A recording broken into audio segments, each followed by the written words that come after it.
Welcome to media today. ముందుగా headlines చూద్దాం. విజయనగరం జిల్లా బొబ్బిలిలో రా కదిలిరా సభ. వాడివేడిగా ప్రసంగించిన చంద్రబాబు, సీఎం జగన్ పై నిప్పులు చెరుగుతూ ప్రసంగం.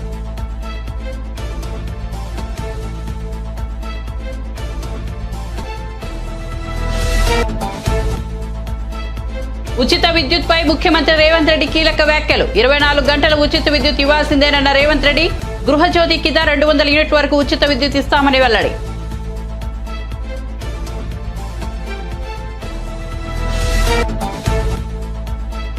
సీఎం జగన్ ను కలిసిన ఎంపీ కేసినేని నాని. తాడేపల్లి క్యాంపు కార్యాలయంలో సీఎంతో సుదీర్ఘ చర్చ. చంద్రబాబు పచ్చి మోసగాడంటూ వ్యాఖ్యలు.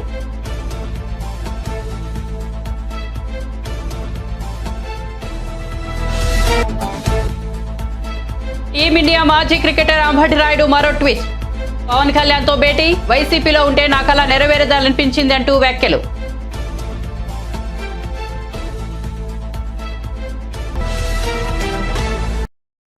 ఇక వార్త వివరాల్లోకి వెళ్తే రైతులకు 24 గంటల ఉచిత విద్యుత్ ఇవ్వాల్సిందేనని ముఖ్యమంత్రి రేవంత్ రెడ్డి అన్నారు. బుధవారం సాయంత్రం ఆయన సచివాలయంలో అధికారులతో విద్యుత్ శాఖపై సమీక్ష నిర్వహించారు.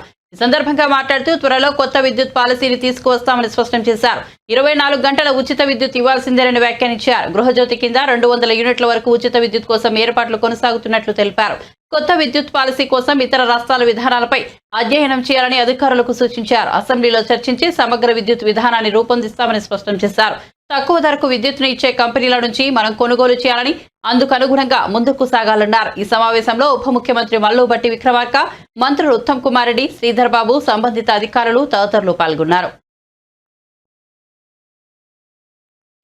జగన్మోహన్ రెడ్డి పాలనలో పెరిగిన నిత్యావసర ధరలతో పేదలు సంతోషంగా సంక్రాంతి పండుగ జరుపుకునే పరిస్థితి కూడా లేదని టీడీపీ జాతీయ అధ్యక్షుడు నారా చంద్రబాబు నాయుడు ధ్వజమెత్తారు. విజయనగరం జిల్లా బొబ్బిలిలో నిర్వహించిన రా కదిలిరా బహిరంగ సభలో చంద్రబాబు పాల్గొని ప్రసంగించారు. చెప్పేది ఒకటి, చేసేది ఒకటి. వేరే వాళ్ళపైన నేరం వేస్తాడు, ఈయన ఆ నేరం ఈయనే చేస్తాడు. అదే మీరు చూశారు, బాబాయిని చంపి ఆ నేరం మన మీద వేశాడు. ఎలాంటి రకం అంటే చంపి ఆ గొడ్డని మన చేతిలో ఉన్నట్టు చూపించి మనల్ని పోలీస్ స్టేషన్ తీసుకుపోయి జైల్లో పెట్టి తద్వారా ఈయన రాజకీయం చేయాలనుకుంటున్నాడు. జగన్ నీ పని అయిపోయింది, నిన్ను అర్థం చేసుకున్నారు, అందుకే ఒక మాట మాట్లాడుతున్నాడు. సీన్ అర్థమైపోయింది, తిరగబడింది. అందుకే ఇప్పుడు ఏమంటున్నానంటే పెత్తందారులకి పేదవాళ్ళకి పోరాటం అంట. ఈ దేశంలో పెత్తందారి ఎవరన్నా ఉన్నా అంటే నెంబర్ 1 పెత్తందారి ఎవరు తమ్ముళ్ళు? ఎవరు? దేశంలో ధనికమైనటువంటి ముఖ్యమంత్రి. అతను డిక్లేర్ చేసిన ఆస్తుల విలువ 510 కోట్లు. దేశంలో అందరూ ముఖ్యమంత్రులు, కేంద్ర మంత్రులు అందరూ కలుపుకుంటే 510 కోట్లు కూడా లేదు. పాపం జగన్ ఎంత పేదవాడంటే ఆయనకి ఎక్కడ ఇల్లు కూడా లేదు. ఉందా ఇల్లు? డ్రాయర్ కూడా లేదు కదా, ప్యాంటు షర్టే కదా, డ్రాయర్ కూడా లేదు. చాలా పేదవాడు. భిక్షం అడుగుతున్నాడు, గిన్నె పట్టుకొని ఎవ్రీడే భిక్షం అడిగి ఆ భిక్షంలో వచ్చే డబ్బులు భోంచేస్తున్నాడు.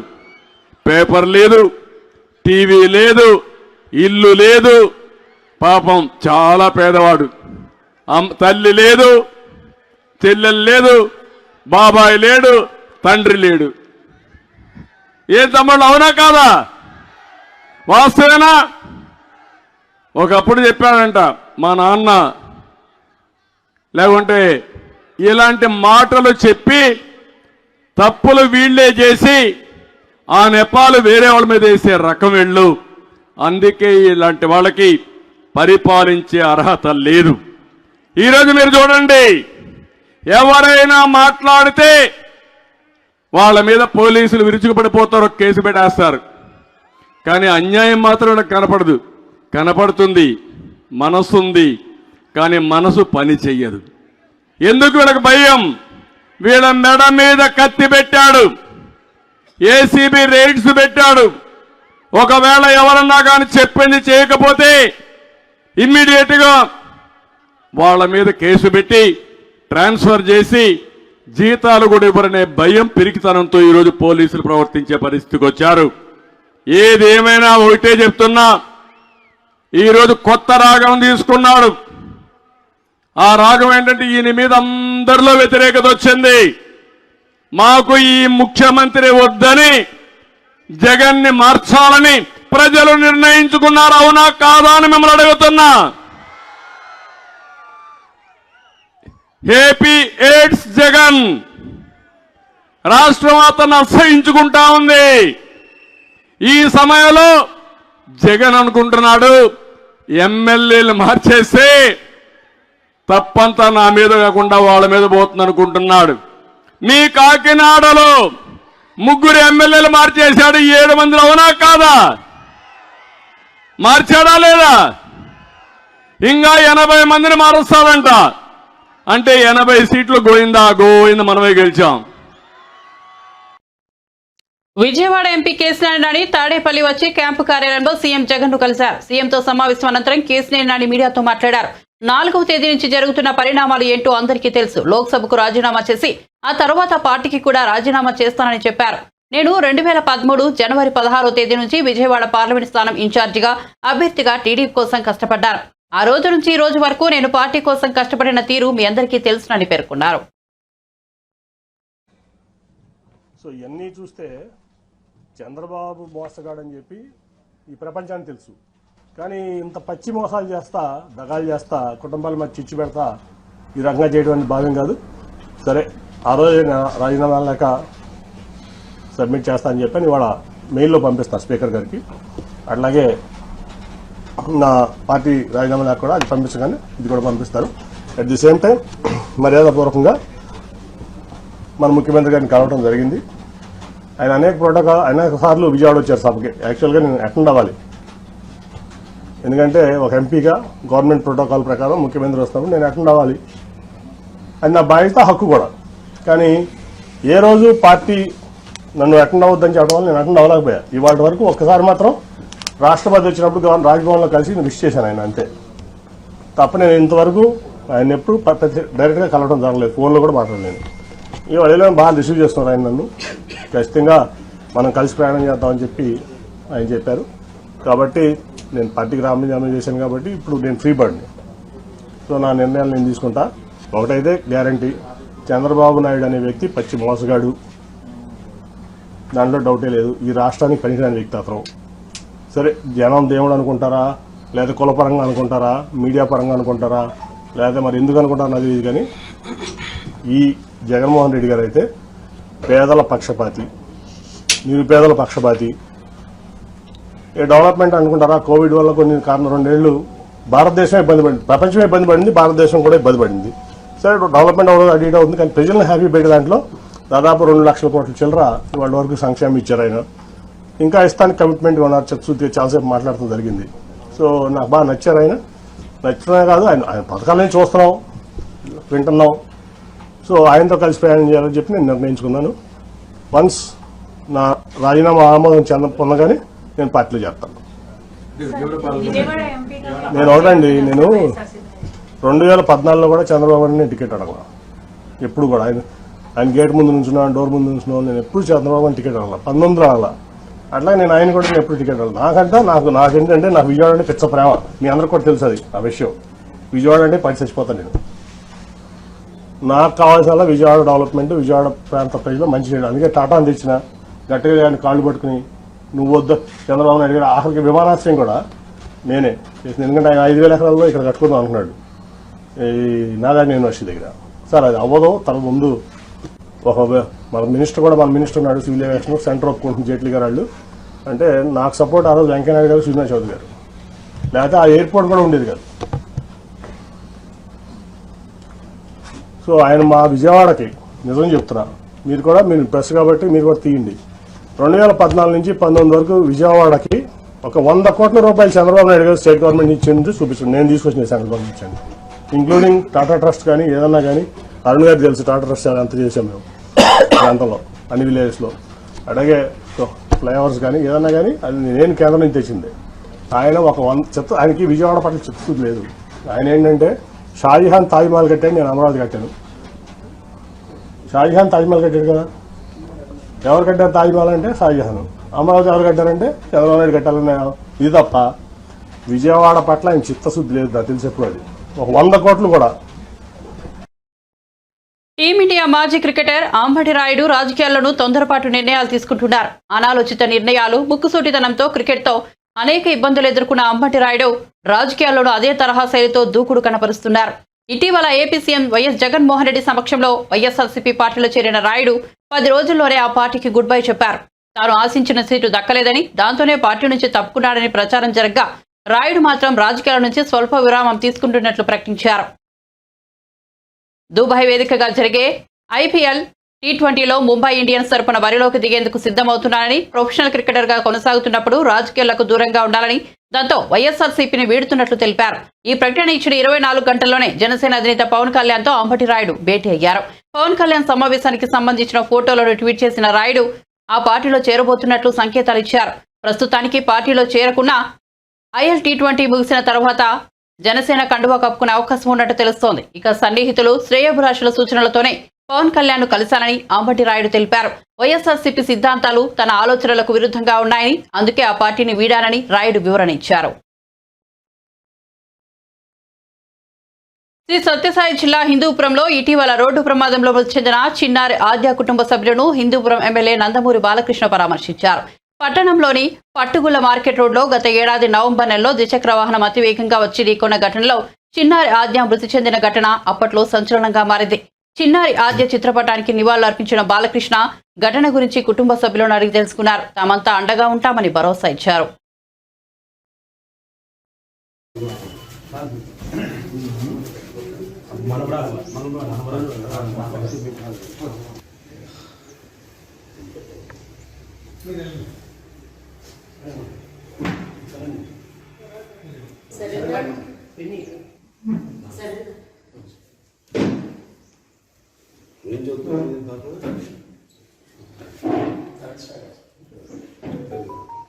అన్నింటిలోనూ ఫస్ట్ సార్. ఈ విషయంలోనూ క్లాస్లో ఇప్పటివరకు ఫస్ట్ ర్యాంక్ తప్ప వేరే లేదు. ఏమి లేవు, తల్లిదండ్రులు సంపాదించింది నిజంగా. మేము ఉన్నప్పుడు బాగా నియంత్రించాం. మన ట్రాఫిక్ పోలీస్ స్టేషన్ ఉమెన్స్ మహిళల పోలీస్ స్టేషన్ దాంతో టీవీలు పెట్టి ఎక్కడెక్కడ మానిటరింగ్, ప్రతి వార్డు కూడా మానిటరింగ్ కూడా మరి సింగిల్ వీల్ డ్రైవింగ్ సార్, అంత KTM బైక్స్ విపరీతం ర్యాష్ డ్రైవింగ్. మేము చాలా సార్లు కౌన్సిల్ కూడా చెప్పాము సార్, స్పీడ్ బ్రేకర్స్ ఎక్కడికక్కడ పోలీసు చూస్తున్నాం కదా అన్ని రకాలుగా.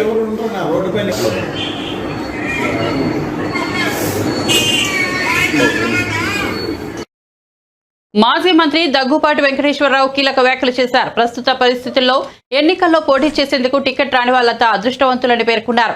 బాపట్ల జిల్లా కారంచేడు మండలం కుంకలమరులో రుద్రభూమి మహాప్రస్థానం ప్రారంభోత్సవంలో ఆయన పాల్గొన్నారు. ఎన్నికల్లో గెలిచేందుకు కోట్లు ఖర్చు చేయాల్సిన పరిస్థితి నెలకొందని చెప్పారు. గెలిచినా ప్రజలకు సేవ చేసే అవకాశం లేకుండా పోయిందని అభిప్రాయపడ్డారు. 5 సంవత్సరాలు గెలిచిన తర్వాత కార్యక్రమాలకు అటెండ్ అవుతూ మళ్ళీ 5 సంవత్సరాల తర్వాత మళ్ళీ 2,000 ఇస్తారా 3,000 ఇస్తారా అని 40 కోట్లు 30 కోట్లు 50 కోట్లు తీసుకురావడం, ఆ డబ్బుని మళ్ళీ సంపాదించడం అనేటటువంటిది ఇంతకుముందు కొంత సంపాదించేటటువంటి అవకాశం ఉందేమో ఎమ్మెల్యేలకి. లేటెస్ట్ ట్రెండ్ ఏంటంటే, లేటెస్ట్ ట్రెండ్ ముఖ్య ఎవరైతే పార్టీకి అధిపతిగా ఉన్నారో వాళ్ళు ఈ ఎమ్మెల్యేలు ఈ ఎంపీలు ఉత్సవగ్రహాలు చేసి ఇసుకలో వస్తుందా, మధ్యలో వస్తుందా, మైల్లో వస్తుందా, వాళ్ళకి సెంట్రలైజ్ చేసి ఎవరు అందరూ ఇదే కార్యక్రమం. ఈ భారతదేశంలో ఈ సింగిల్ మ్యాన్ పార్టీస్ ఉన్నాయే, వీళ్ళంతా కూడా ఇటువంటి కార్యక్రమాలు చేసి వాళ్ళు ఏదైనా ఎమ్మెల్యేలు అయితే కాస్త ఊళ్ళల్లో ఏదైనా పని చేసామో లేకపోతే వాళ్ళ దగ్గర వాళ్ళకి సహాయపడ్డాము అని గౌరవంగా ఉండటానికి ఒక ఎమ్మెల్యే ప్రయత్నం చేస్తాడు, ప్రజాప్రతినిధిగా ఉండటానికి చేస్తాడు. ఇవాళ అవకాశం కూడా లేకుండా పోయింది. ఆ ప్రతినిధి ఎందుకు వచ్చానా గెలిచిన తర్వాత నేను ఇవాళ ఒక మాట చెప్తాను మీకు. ఎవరికైతే టికెట్లు రావో నా ఉద్దేశం ప్రకారం వాళ్ళు అదృష్టవంతులు. 30 కోట్లు 40 కోట్లు మిగిలినట్టే వాళ్ళ జీవితంలో సంపాదించుకున్నటువంటిది వాళ్ళ బిడ్డలకి రోడ్లు పడేసేటటువంటి కార్యక్రమం తప్పితే ఈ ఎమ్మెల్యేలుగా నిలబెట్టడం అయిన తర్వాత ఇది సంపదంతా ఒక చోటకే వెళ్ళిపోద్ది. ఇదివరకు ఏదో ఎమ్మెల్యేలు సంపాదించుకుంటున్నాము లేకపోతే అనేటటువంటి ఉంది, మళ్ళీ ఖర్చు పెట్టడానికో లేకపోతే ఇవాళ అది పోయింది, ఆ సిస్టమ్ పోయింది. ఎందుకు నిలబడాలి? కాబట్టి ఓడిపోయినాడు అక్కడ ఏడుస్తాడు, గెలిచినాడు ఇంటికి పోయి ఏడుస్తాడు. ఇది పరిస్థితి. కాబట్టి ఈ మధ్యలో మేము ఇవ్వలేము. ఎవరినో దూషించడానికి కాదు, ఎవరి మీద కక్షతో చెప్పేటటువంటి విషయం కాదు. పరిస్థితి ఇట్లా అయిపోయింది. ఈ పరిస్థితుల్లో మనకు వద్దురా భగవంతుడు మాకు ఏం చేశాడని మనం చెప్తాను. అది రకరకాలుగా అనుకున్నారు. నిజంగానే అదృష్టవంతులు.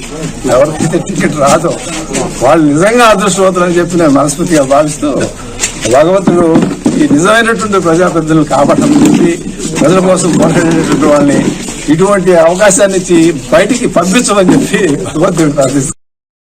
ప్రజా గాయకుడు దివంగత గద్దర్ సమాధి వద్ద డిప్యూటీ సీఎం బట్టి విక్రమార్క బుధవారం నివాళులర్పించారు. భూదేవి నగర్లోని గద్దర్ నివాసానికి వెళ్లి బట్టి ఆయన కుటుంబ సభ్యులను పరామర్శించారు. కాంగ్రెస్ పార్టీ ఎప్పుడూ వారికి అండగా ఉంటుందని ధైర్యం చెప్పారు.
ప్రభుత్వ విభాగాల్లో దొంగతరణ ఉద్యోగాలు పొందిన వారంతా వెంటనే రాజీనామా చేయాలని మంత్రి పొన్నం ప్రభాకర్ సూచించారు. కరీంనగర్లో ఉదయపు నడక కార్యక్రమంలో పాల్గొన్న మంత్రి జెన్కోలో అక్రమంగా ఉద్యోగం పొందారన్న ఆరోపణలు ఎదుర్కొంటున్న ఇంజనీరింగ్ సరిత విషయంలో ఘాటుగా స్పందించారు.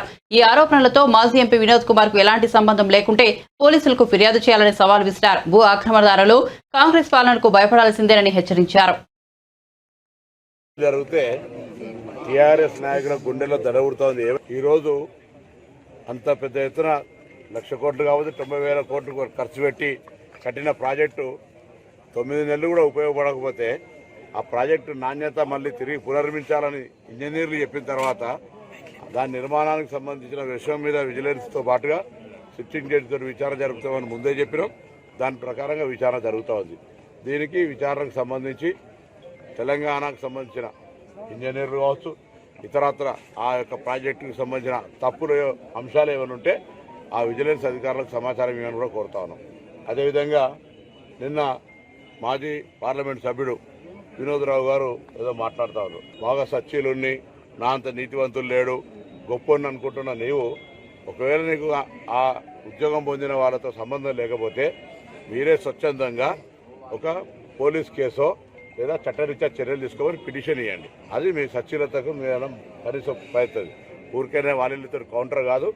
ఈ విధంగా ఉద్యోగం పొందిన వాళ్ళు ఎవరున్నా దొంగదారిన నిరుద్యోగుల జీవితాలతో పొట్టలు కొట్టి ఎటువంటి పరీక్షలు కానీ ఎటువంటి పద్ధతి లేకుండా దొంగదారిన నియామకం పొందిన వాళ్ళందరినీ వెంటనే ఉద్యోగాలు వదిలిపోండి. న్యాయంగా అర్హత ఉండి మీరు కూడా పరీక్ష రాసి ఉద్యోగం పొందితే మాకు అభ్యంతరం లే. ఆ విధంగా నిరుద్యోగుల జీవితాలతో చెలగాటమాడవద్దని కోరుతూ అందులో బాగా నీతివంతునని చెప్పుకునేటువంటి ఈ జిల్లా 10 సంవత్సరాలు ఒక 5 ఏళ్ళు ఎంపీ 5 ఏళ్ళు ప్రణాళిక బోర్డు చైర్మన్ ఏం చేసినా కూడా ప్రజలకు చెప్పాలి. మీరు ఎక్కడైనా మీ స్థలాల ఆక్రమణకు గురై ఉంటే లేదా ప్రభుత్వ స్థలాల ఆక్రమణకు గురై ఉంటే వాటన్నిటినీ ప్రభుత్వ అధికారులకు కానీ సమాచారం ఇవ్వండి, విజిలెన్స్కి ఇవ్వండి. తప్పకుండా వాటన్నిటినీ విచారణ జరిపి మీ సొంత స్థలాలు అయితే మీకు ఇవ్వడం, ప్రభుత్వ స్థలాలు అయితే ప్రభుత్వం తీసుకునే విధంగా చర్యలు తీసుకుంటుంది. దీని మీద కఠినంగా వివరించబోతున్నాం. భూ ఆక్రమణదారులందరూ కూడా కాంగ్రెస్ పాలనలో భయపడాల్సిందే లేదా ఈ రాష్ట్రం వదిలి పోవాల్సిందే. ఈ జిల్లాలో గత 10 సంవత్సరాల్లో జరిగినటువంటి అక్రమాలు తెలుసు. ఏ విధంగా అక్రమంగా ఉసుక రవాణా చేసుకొని, ఏ విధంగా ఖాళీ స్థలాలను కొంత పెట్టి ఒక కార్యాలయాన్ని ఒక పక్క ఎంఆర్ఓని ఒక పక్క పోలీసు అధికారులను పెట్టి ఏ విధంగా బెదిరించినవి అన్నీ తెలుసు. అటువంటి అన్ని ప్రజలు బాధితులు తప్పకుండా ప్రభుత్వ అధికారులను సంప్రదించి మీ వివరాలు ఇవ్వండి. అందుకు సంబంధించిన విచారణ కాపీ కూడా మాకు ఇస్తే మేము కూడా ప్రభుత్వ అధికారులతో మాట్లాడి మీకు న్యాయం జరిగే విధంగా మేము చర్యలు. ఈశ్వరం మీద దాడులు జరిగితే టీఆర్ఎస్ నాయకుల గుండెలో దడవుడుతోంది. ఈరోజు అంత పెద్ద ఎత్తున 1,00,000 కోట్లు కావచ్చు 90,000 కోట్లు ఖర్చు పెట్టి కట్టిన ప్రాజెక్టు 9 నెలలు కూడా ఉపయోగపడకపోతే ఆ ప్రాజెక్టు నాణ్యత మళ్ళీ తిరిగి పునర్మించాలని ఇంజనీర్లు చెప్పిన తర్వాత దాని నిర్మాణానికి సంబంధించిన విషయం మీద విజిలెన్స్తో పాటుగా సిట్టింగ్ జడ్జితో విచారణ.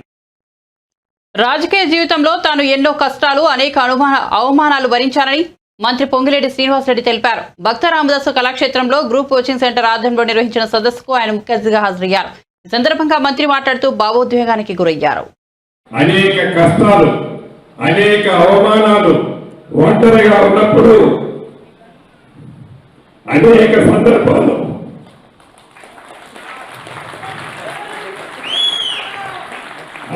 సందర్భాల్లో కన్నీరు నా కార్యకర్తలు, నా నాయకులు పెట్టుకున్నప్పుడు వారి ముందు నేను బాధపడితే వారు బాధపడతారని దిగమింగుకొని ఒంటరిగా ఉన్నప్పుడు ఆ కన్నీరు కార్చుకునేవాడిని. ఆ కష్టం ఒట్టిగా పోలే. ఇది మీకు ఎందుకు చెప్తున్నానంటే ప్రతి కష్టం వెనక సుఖం ఉంటుంది, ప్రతి సుఖం వెనక కష్టం ఉంటుంది. పుడతా ఎవడు లక్షాధికారి కాడు, పుడతా పదవులతో ఏ ఒక్కడు పుట్టడు.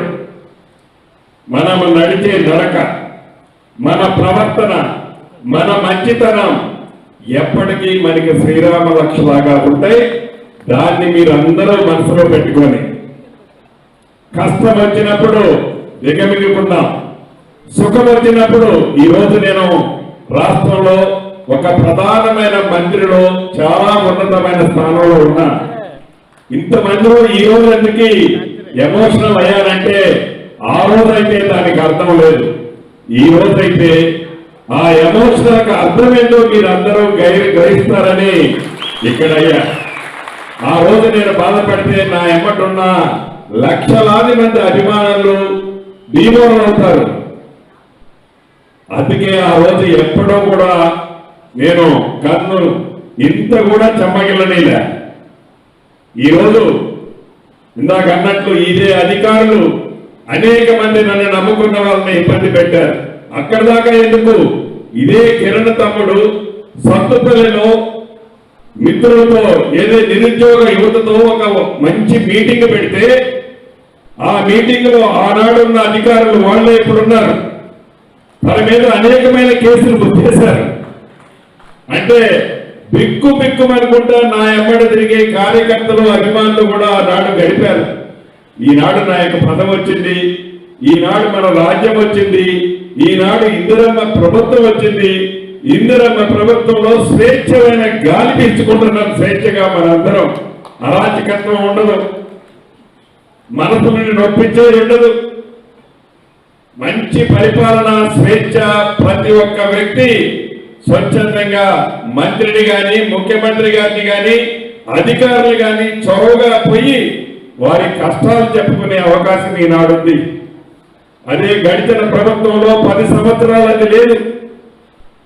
అది లేదు కాబట్టి మార్పు కావాలని ప్రజలు కోరుకున్నారు. కాబట్టి ఆ మార్పు తెచ్చే దాంట్లో మీ అందరి సహకారంతో నాలాంటి అనేక మంది నాయకుల కష్టాల ఫలితం మీ అందరి సహకారం. ఈనాడు తెలంగాణ రాష్ట్రంలో ఇందిరమ్మ రాజ్యం. ఈ ఇందిరమ్మ రాజ్యంలో మీకు ఇచ్చిన నా నిరుద్యోగ తమ్ముళ్ళకి ఇచ్చిన హామీలు 100% ఎన్ని కష్టాలు తిరుపతి జిల్లా శ్రీకాళహస్తీశ్వర ఆలయాన్ని ప్రముఖ సినీ నటుడు సుధీర్ బాబు కుటుంబ సమేతంగా దర్శించుకున్నారు. రాహు కేతు సర్పదోష నివారణ పూజలను చేయించారు. శ్రీ జ్ఞాన పరశురాంబికాదేవి సమేత శ్రీ వాయులింగేశ్వర స్వామివారిని దర్శించుకున్నారు. అనంతరం వారికి స్వామివారి తీర్థ ప్రసాదాలను అందజేశారు.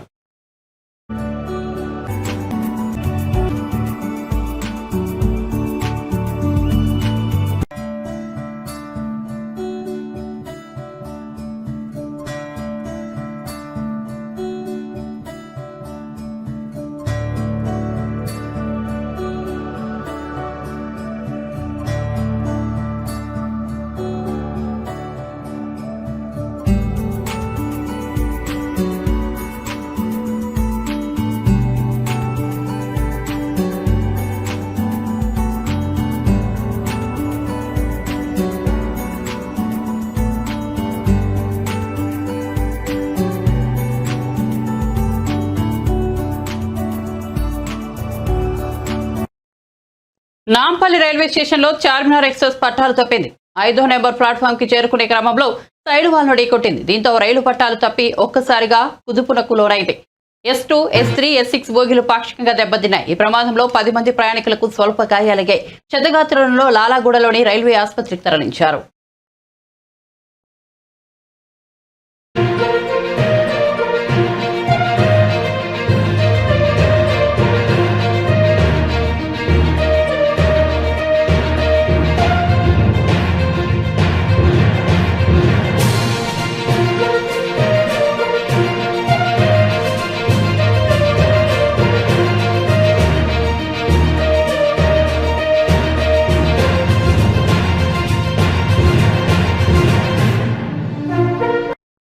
బులెటిన్ ముగించే ముందు హెడ్లైన్స్ మరోసారి చూద్దాం. విజయనగరం జిల్లా బొబ్బిలిలో రా కదిలిరా సభ. వాడివేడిగా ప్రసంగించిన చంద్రబాబు, సీఎం జగన్ పై నిప్పులు చెరుగుతూ ప్రసంగం.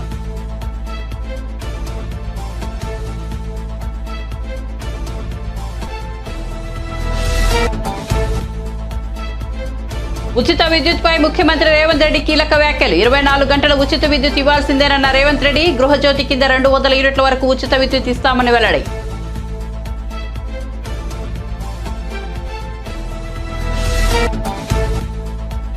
సీఎం జగన్ ను కలిసిన ఎంపీ కేశినేని నాని. తాడేపల్లి క్యాంపు కార్యాలయంలో సీఎంతో సుదీర్ఘ చర్చ. చంద్రబాబు పచ్చి మోసగాడంటూ వ్యాఖ్యలు.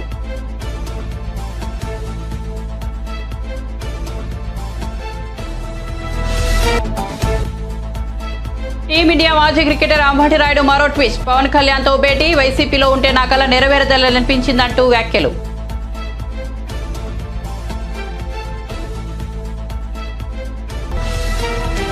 మరిన్ని అప్డేట్స్ కోసం చూస్తూనే ఉండండి మీడియా టుడే.